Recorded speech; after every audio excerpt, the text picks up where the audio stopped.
Sarah, let's go back to November 1942, North Africa. The German Africa Corps captures an American vehicle near a destroyed British supply column. Standard procedure is to destroy it. But the commanding officer had other ideas? He did. He ordered his best mechanic to see if they could use it. The vehicle had a small placard, Willys MB. The Americans called it a Jeep. Just a small utility vehicle? What was so special about it? Well, what those German mechanics discovered over the next few hours challenged everything they believed about German engineering superiority. It wasn't one big shock, but a creeping realization. What was the first clue? They opened the hood. And the senior mechanic, a man with 20 years' experience, was stunned. The engine compartment was immaculate, but not in a complex way. It was designed for incredibly easy field maintenance. How so? Color-coded wires, clearly labeled parts, everything accessible without special tools. Every bolt seemed standard. It screamed mass production and easy replacement. What about the engine itself? Was it powerful? Not really by German standards. A simple Go Devil engine, about 60 horsepower. But the philosophy behind it was revolutionary. What philosophy was that? It wasn't built to be perfect. It was built to be simple, reliable, and incredibly easy to produce and repair. They realized the Americans had designed this, expecting farm boys to maintain it under fire. That's a very different approach from the German focus on high-precision engineering. Completely different. And by late 1942, the contrast was becoming stark. America would eventually build over 640,000 Jeeps. Germany managed just over 50,000 of their equivalent, the Kübelwagen. Wow! That number alone tells a story about industrial capacity. It does. When the mechanic's commanding officer asked if they could use the captured Jeep, the mechanic replied carefully, "This vehicle is remarkable. It's designed by someone who understands field conditions."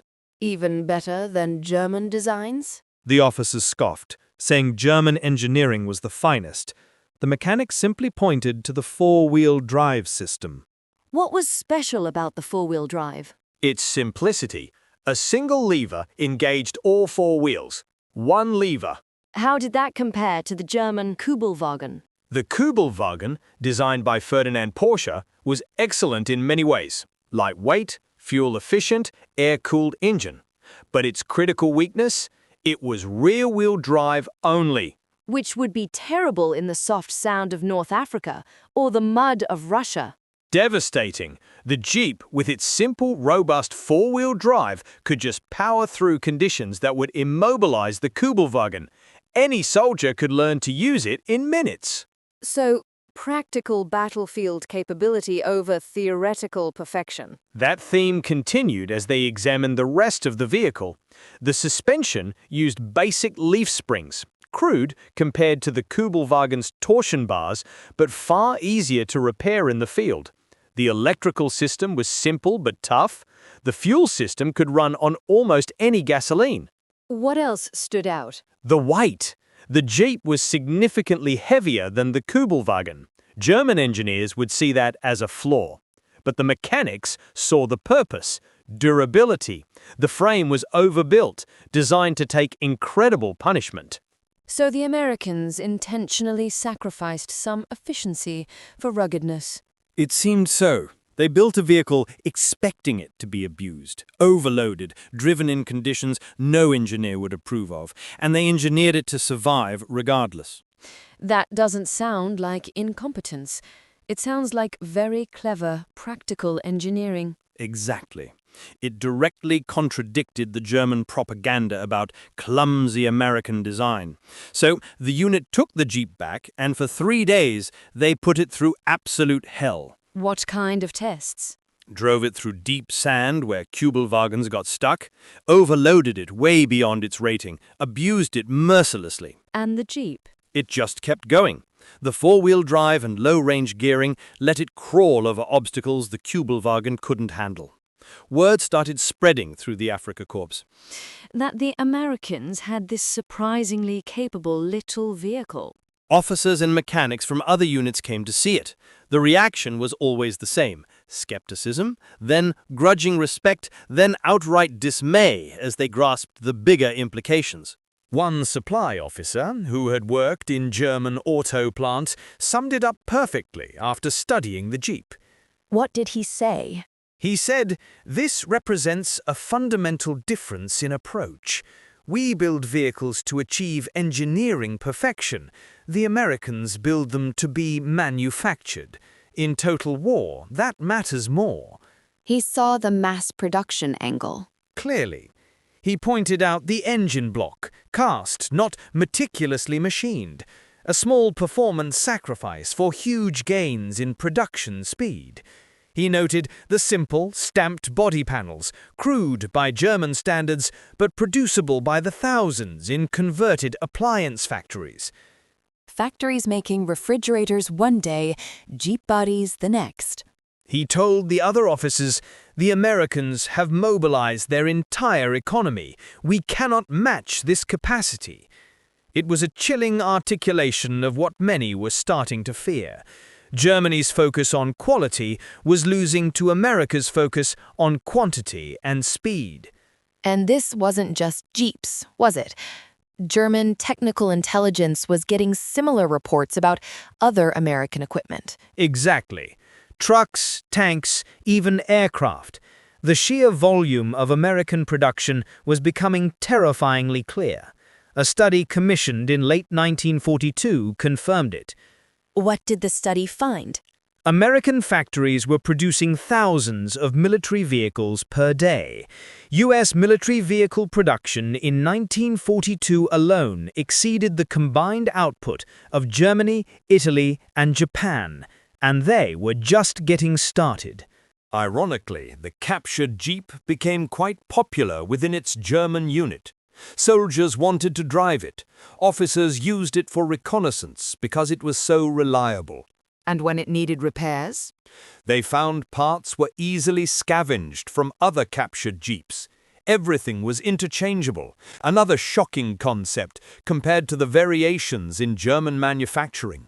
So, by the time the Afrika Korps surrendered in May 1943, the Germans had captured dozens of these things. Yes, and the education continued even in captivity. American trucks transported the prisoners. American Liberty ships, built incredibly fast themselves, carried them across the Atlantic. They were witnessing the logistics of this industrial giant firsthand. At the processing center in Algeria, captured German mechanics watched young American GIs servicing fleets of vehicles with astonishing speed and efficiency in huge motor pools. What made the American maintenance so different? Abundance and simplicity. Tools were everywhere, spare parts arrived instantly, and crucially, thanks to standardization, mechanics only needed to know a few basic systems, not dozens of unique vehicle types. And American sergeant actually explained this to a captured German mechanic? He did. He showed him the color-coded wires, the labeled parts, the manuals written for a 6th grade reading level. He said, "We design everything so any farm boy can fix it." The American sergeant also revealed another key secret: component commonality. Meaning parts weren't just interchangeable between Jeeps, but between different types of vehicles? Exactly. He said, a bolt from a Jeep fits a truck, fits a half-track. Electrical parts, hydraulic systems, incredible standardization across the board. That simplifies logistics enormously. You don't need a million different spare parts. Just a few hundred types, produced by the millions. The captured German mechanic contrasted that with the Wehrmacht's logistical nightmare. Dozens of different truck models, captured vehicles from all over Europe, each needing unique parts and expertise. It wasn't just about building vehicles, it was about building a maintainable system. A whole logistical ecosystem. As the prisoners traveled across America to camps in places like Texas, they saw this system in action.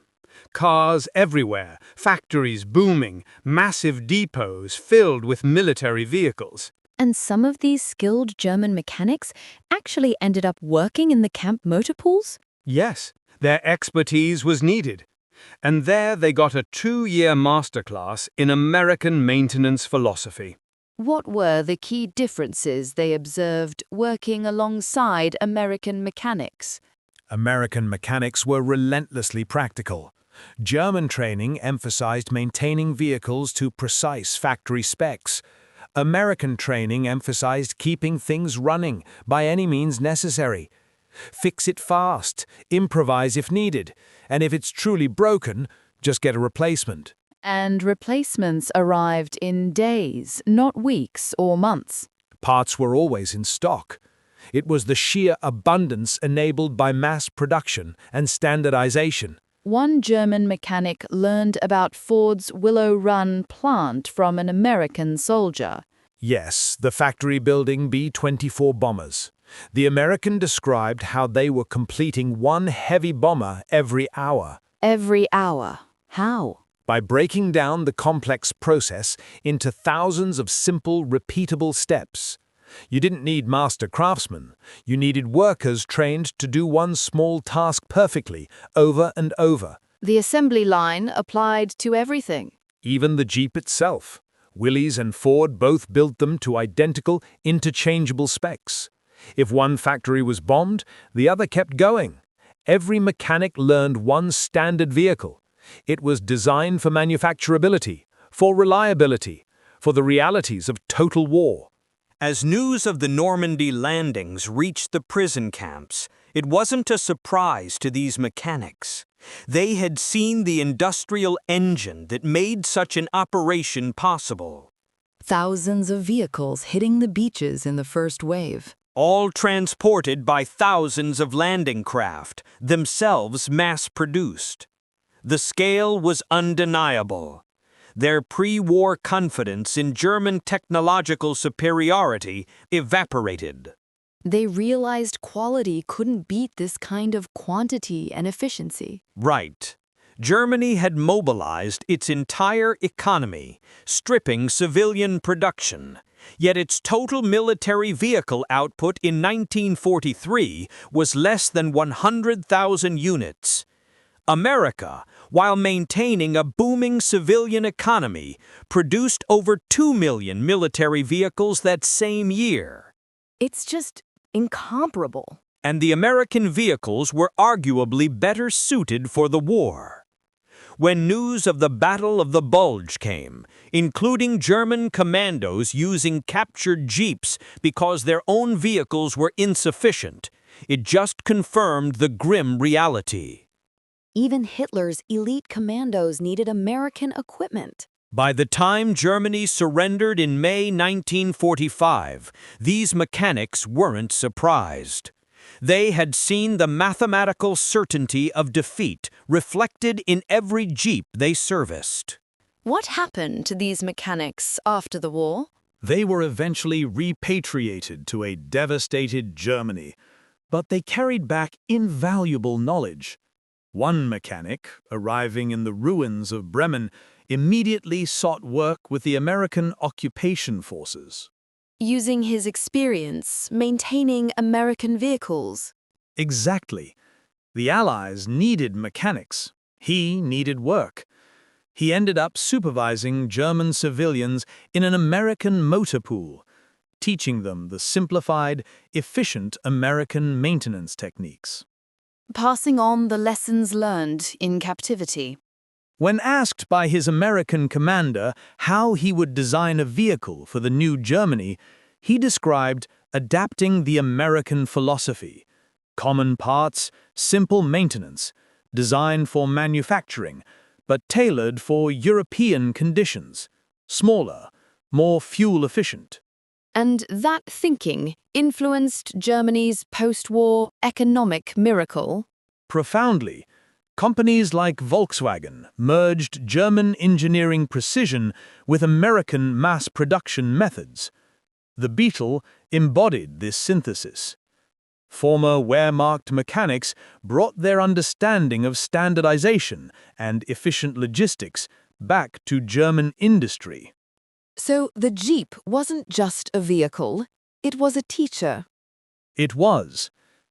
Even German generals reportedly admired the Jeep above all other American weapons, recognizing it as the symbol of the manufacturing philosophy that had truly won the war.